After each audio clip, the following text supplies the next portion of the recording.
Este Mundo Tenebroso, Frank Peretti. Parte 1. Capítulo 34. Berenice matou hora e meia na lanchonete de Rose Allen, pedindo um prato fundo de sopa. Betsy tinha razão, era boa. E tomou-a bem devagar. Ficou o tempo todo de olho em Rose. Puxa, se a mulher fizesse algum movimento na direção do telefone, Berenice cairia fora. Mas Rose não parecia pensar que uma mulher toda machucada em sua lanchonete fosse algo assim tão incomum, e nada aconteceu. Quando as 72.30 HS foram se aproximando, Berenice percebeu que teria de tentar chegar ao encontro marcado de uma forma ou de outra. Pagou a Rose pela sopa com os trocados que tinha no bolso e saiu. Parecia que a viatura policial que havia parado no Sempre Verde já se fora, mas a luz estava ficando escassa e era longe demais para Berenice saber ao certo. Ela teria de averiguar a cada passo. Caminhando cuidadosamente, ela ia olhando em todas as direções à procura de policiais, agentes de policiais, agentes de tocaia, veículos suspeitos, qualquer coisa. O estacionamento do Sempre Verde estava superlotado, o que provavelmente era típico de uma noite de sábado. Ela não tirou os óculos escuros, mas a não ser por isso tinha a exata aparência da Berenice Krueger que a polícia procurava. O que mais podia fazer? Ao aproximar-se do bar, ela olhou aqui e ali à procura de rotas de escape. Descobria uma trilha que levava a um matagal nos fundos, mas não tinha a menor ideia de seu comprimento e de onde terminava.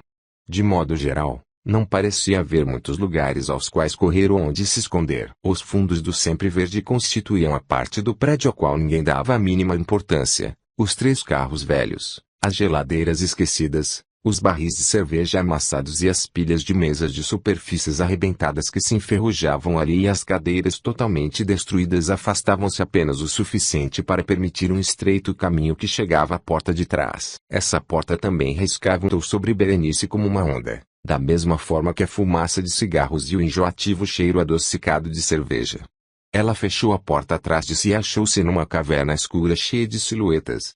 Cautelosamente, ela olhou sob a volta dos seus óculos escuros, tentando ver onde se encontrava e onde todas as outras pessoas se encontravam sem tirar os óculos. Tinha de haver algum lugar para se sentar ali. A maioria das mesas isoladas estavam cheias de madeireiros e suas namoradas. Havia uma cadeira no canto. Ela tomou-a e acomodou-se para examinar o aposento. Desse lugar ela conseguia vislumbrar a porta da entrada e podia ver quem entrava, mas não conseguia distinguir as feições. Dan, atrás do bar. Ela reconheceu, ele servia cervejas ao mesmo tempo que tentava manter as coisas sob certo controle. Os ouvidos da moça atestaram que o jogo de mareia ia a todo vapor, e 2 jogos de mareia ia a todo vapor, e 2 jogos de vídeo contra uma parede distante apitavam e gorgolejavam, sendo alimentados por fichas. Eram 72.50 HS. Ora, apenas ficar sentada ali não ia dar resultado. Ela se sentia óbvia demais, e simplesmente não conseguia enxergar. Ela se levantou da cadeira e tentou misturar-se à multidão, permanecendo perto das paredes. Ela olhou novamente para Dan. Ele se encontrava um pouco mais próximo e podia ter estado a olhá-la de volta, mas isso ela não sabia. Ele não dava a perceber que a havia reconhecido, ou que ligava, se tivesse. Berenice tentou encontrar um lugar discreto do qual pudesse examinar as pessoas das mesas da frente. Ela se juntou a um pequeno grupo em torno de um dos jogos de vídeo. As pessoas na parte da frente ainda eram silhuetas, mas nenhuma delas poderia ter sido Susan. Lá estava Dan outra vez, inclinando-se por cima de uma mesa e abaixando ao meio o estoure da janela da frente. Algumas pessoas queriam, mas ele lhes deu uma explicação qualquer e o deixou assim. Ela resolveu voltar à sua cadeira e esperar. Refez o caminho de volta ao jogo de mareia, e depois dirigiu-se lentamente para trás das pessoas que se encontravam nos fundos do aposento. Foi então que o pensamento a atingiu. Já havia visto aquele truque de abaixar o estoure em algum filme. Um sinal? Ela voltou a cabeça na direção da frente, e naquele exato momento a porta da frente se abriu. 2 homens uniformizados entraram. Polícia. Um apontou diretamente para ela. Ela se dirigiu tão depressa quanto possível à porta dos fundos. Nada havia além de trevas à sua frente. Como é que ela conseguiria mesmo que fosse apenas achar a porta? Ela ouviu um grito acima do ruído da multidão. Ei! Detenham essa mulher. Polícia. Você aí. Pare. O pessoal à volta dela começou a murmurar. É. Essa mulher? Outra voz saindo da escuridão disse. Ei, dona, acho que ele está falando com você. Ela não olhou para trás, mas podia ouvir o arrastar de cadeiras e pés.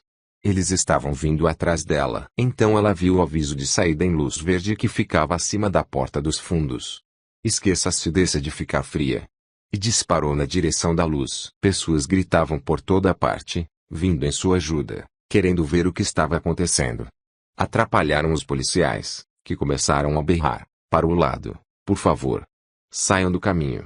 Detenham aquela mulher. Ela não conseguia enxergar o trinco ou maçaneta ou seja lá o que fosse que a porta tivesse. Na esperança de que tivesse uma barra de abertura automática, ela jogou o corpo contra a porta. Essa não tinha aquele tipo de abertura contra a porta. Essa não tinha aquele tipo de abertura automática, mas ela ouviu algo quebrar-se e a porta se abriu de qualquer forma. Estava mais claro lá fora do que dentro. Ela conseguiu vislumbrar a trilha que cortava toda a tranqueira e disparou por ela, dando tudo o que tinha, ao mesmo tempo que ouvia a porta dos fundos abrir-se novamente com um baque. A seguir veio o som de passos. Conseguiria escapar às vistas deles antes que atravessassem toda a tranqueira. Ela arrancou os óculos escuros bem a tempo de descobrir a trilha que cortava o mato, do outro lado da cerca. É incrível o que a pessoa consegue fazer quando suficientemente apavorada. Plantando as mãos em cima da cerca, Berenice jogou o corpo e, descrevendo um arco, despencou sobre a moita do outro lado.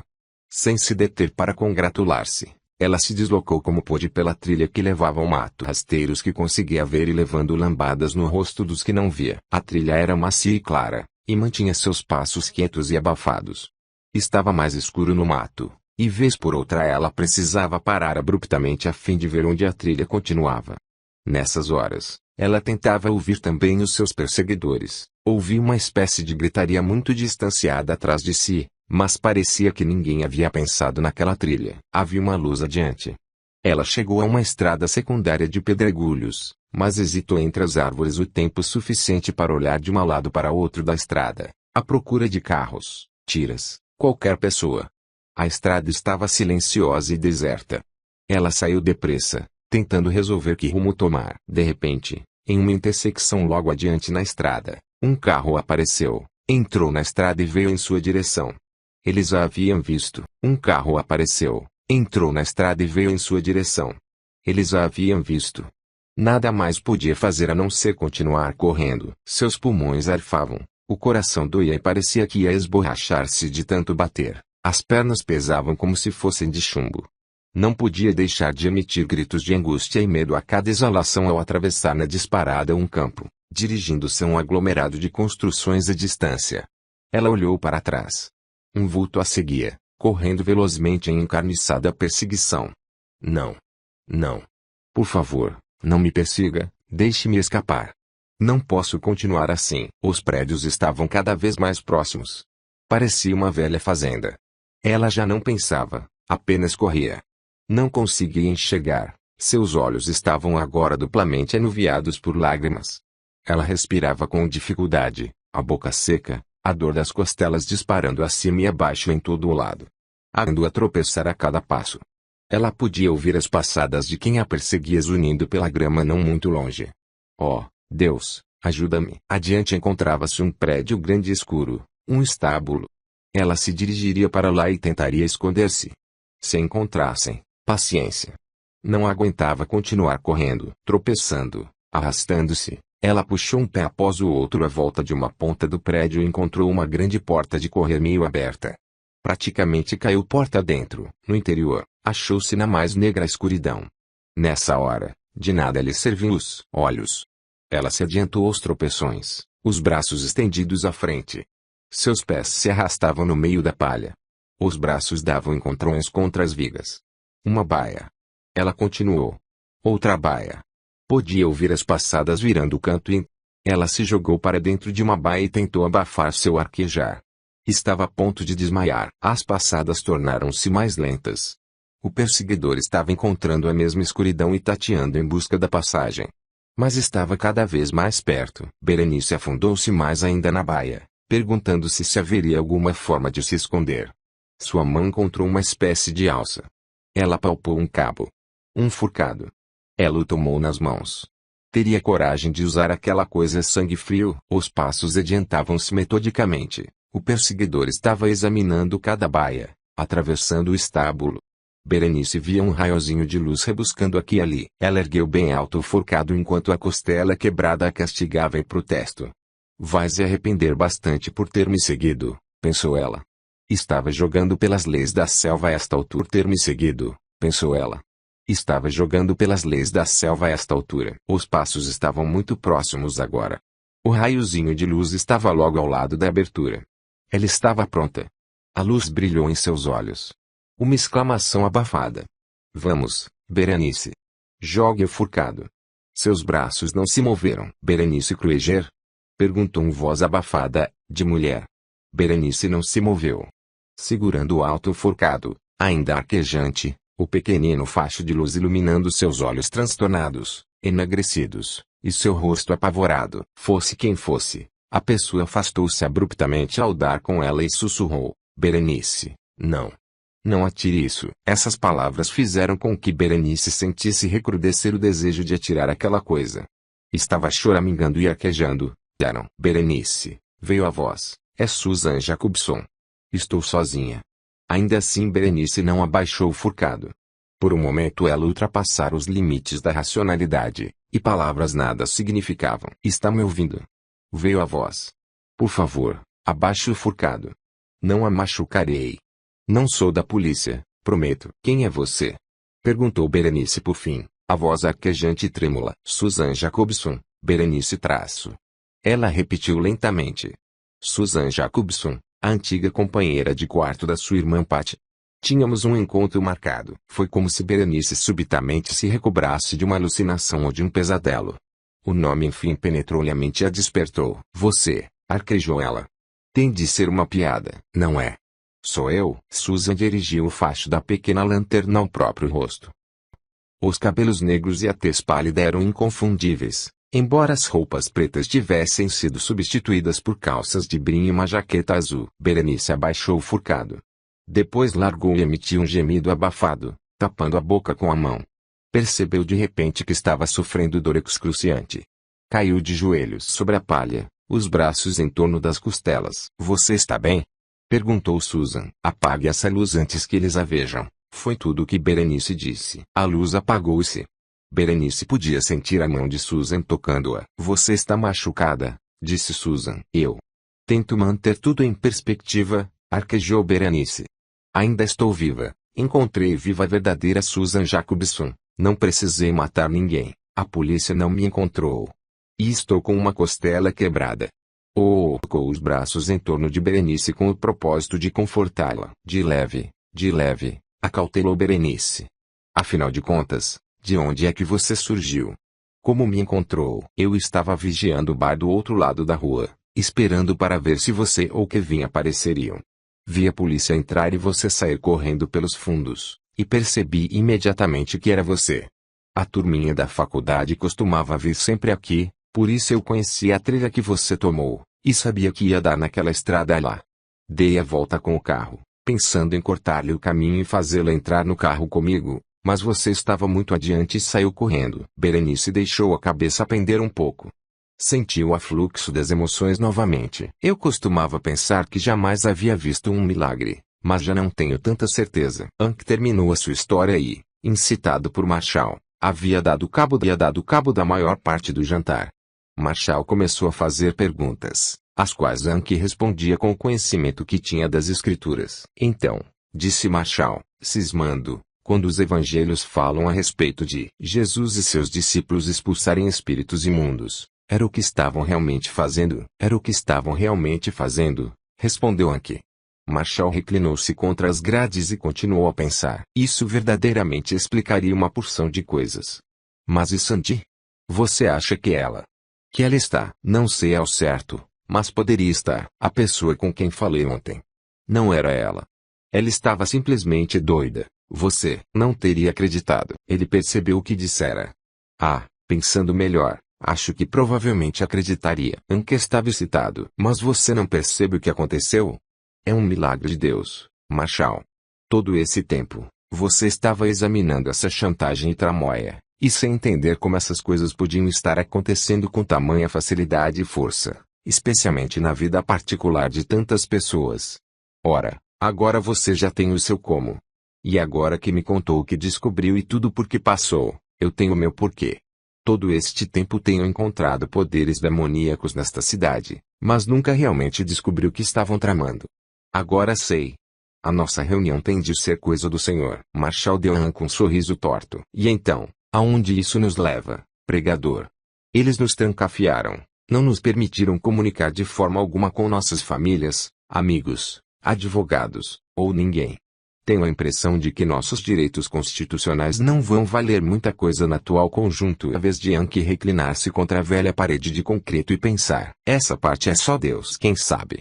Mas tenho uma impressão muito forte de que ele nos meteu nesta, e que ele tem também um plano para tirar-nos daqui. Se vamos falar de impressões fortes, volveu Marshall, tenho a impressão muito forte de que eles apenas nos querem fora do caminho enquanto terminam de uma vez por todas o que começaram. Será interessante ver o que sobrará da cidade, do nosso trabalho, das nossas casas, das nossas famílias, e de tudo mais que prezamos quando sairmos daqui. Se sairmos daqui, bem, tenha fé. Deus é quem está controlando esta situação, sim, apenas espero que ele não tenha pisado na bola. As duas mulheres permaneciam sentadas na palha, no escuro, enquanto Berenice tentava explicar tudo a Susan, o rosto machucado, a costela quebrada, o que acontecera a ela e a Marshall, e a morte de Kevin Cado, a costela quebrada, o que acontecera a ela e a Marshall, e a morte de Kevin Wade. Susan digeriu tudo aquilo por um momento, e depois disse, é o modo de Casepagir. É o modo como a sociedade opera. Eu deveria ter percebido que não podia meter Kevin nesta coisa. Não. Não se culpe. Estamos todos juntos nisso, quer queiramos, quer não. Susan forçou-se a ser indiferente e calculista. Você tem razão. Pelo menos por enquanto. Algum dia em breve me sentarei e realmente pensarei a esse respeito, e chorarei por aquele homem traço. Ela se ergueu. Mas neste exato momento há muito o que fazer e muito pouco tempo para fazê-lo. Você consegue andar? Não, mas isso não me deteve até agora. Meu carro é de aluguel, e tem um número muito grande de papéis importantes nele para deixá-lo lá fora. Venha. Com passos cuidadosos e Susan e Berenice chegaram à grande porta do estábulo. O silêncio reinava lá fora. Quer arriscar uma corrida? Perguntou Susan. Claro, disse Berenice. Vamos. Elas correram de volta através do vasto campo rumo à estrada onde Susan havia deixado o carro, usando para guiar-se uma árvore que se projetava contra o céu estrelado. Ao atravessarem outra vez o campo, Berenice notou como a corrida parecia muito mais curta agora que não corria para salvar a vida. Susan guiou ao lugar em que o carro se encontrava estacionado. Ela o havia dirigido para fora da estrada um pouco e aninhado debaixo de algumas árvores. Pondo-se a remexer os bolsos, ela procurava as chaves. Susan, disse uma voz do meio das árvores. As duas se imobilizaram. Susan Jacobson? Veio a voz outra vez. Susan murmurou, excitada. Não posso acreditar. Berenice respondeu, não posso acreditar. Berenice respondeu, eu também não. Kevin. Alguns arbustos começaram a se mexer e a farfalhar, e então um homem saiu do mato. Não havia engano possível quanto ao porte desengonçado e o andar arrastado. Kevin Wade. Precisou perguntar Berenice mais uma vez. Berenice Krueger, disse Kevin. Você conseguiu. Ah, mas que ótimo. Após um breve momento de pasmo e surpresa, os abraços vieram automaticamente. Vamos cair fora daqui, disse Susan. Eles se amontoaram no carro e colocaram alguns quilômetros entre si. Baker. Tenho um quarto no hotel em Urting, ao norte de Windsor, disse Susan. Podemos ir para lá. Berenice e Kevin não tinham objeções. Berenice disse muito alegre. Kevin, acabou de me fazer passar por mentirosa. Eu tinha certeza de que estava morto. Estou vivo por enquanto, dizendo muito certo quanto a coisa alguma. Mas a sua caminhonete caiu no rio. Eu sei. Um idiota roubou e teve um terrível acidente. Alguém estava tentando me matar. Ele percebeu que não estava falando coisa com coisa, por isso começou outra vez. Olhe, eu estava a caminho da ponte a fim de nos encontrarmos, como você havia dito. Parei no Sempre Verde para tomar uns tragos, e aposto que algum cara me passou uma pingada. Sabe, colocou alguma coisa na minha cerveja. Quero dizer, fiquei alto mesmo. Estava indo pela estrada a fim de encontrar você, e comecei a realmente a entrar em órbita, por isso entrei numa lanchonete de caminhoneiros para vomitar ou tomar um gole d'água ou usar o banheiro ou alguma coisa. Peguei no sono no banheiro masculino, e devo ter dormido a noite toda. Acordei hoje cedo e saí no estacionamento e minha caminhonete não estava mais lá. No jornal.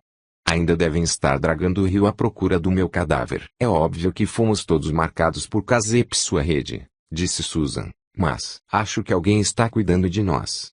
Kevin, algo muito parecido aconteceu comigo, fugi do sítio de Casep a pé, e a única razão pela qual escapei foi que o pessoal da segurança saiu atrás de outra pessoa que estava tentando escapar em um dos caminhões de mudança. Ora, quem em perfeito juízo tentaria uma coisa dessas naquele exato momento? Berenice acrescentou, e ainda não consegui descobrir quem neste vasto mundo era Betsy. Havia dias que Susan vinha formulando uma teoria. Acho que é melhor começarmos a pensar em Deus e anjos, acrescentou Susan. Ela relatou rapidamente os detalhes do seu escape, e concluiu, escutem, alguém entrou naquele quarto. Tenho certeza. Kevin arriscou. Ei, talvez tenha sido um anjo quem roubou minha caminhonete. Então Berenice lembrou-se, sabem. Havia algo arriscou. Ei, talvez tenha sido um anjo quem roubou minha caminhonete. Então Berenice lembrou-se, sabem. Havia algo a respeito de Betsy que simplesmente me fez chorar. Jamais encontrei algo parecido antes. Susan tocou-lhe a mão. Bem, parece que todos nós estamos encontrando algo, por isso, não importa o que façamos, é melhor prestarmos atenção. O carro continuou a percorrer velozmente as estradas secundárias, chegando ao pequeno balneário de Orting por um caminho um tanto indireto. Como dois companheiros de armas, Marshall e Anka estavam começando a achar que se conheciam desde criança. Gosto do seu tipo de fé, disse Marshall. Não admira que eles tenham feito tanta força para tirá-lo da igreja. Ele deu uma risadinha. Puxa, você deve sentir-se como se estivesse totalmente isolado. Você é a única coisa que separa o diabo do resto da cidade. Anke deu um sorriso fraco. Não sou grande coisa, acredite. Mas não sou o único. A Sandy, algo cederá.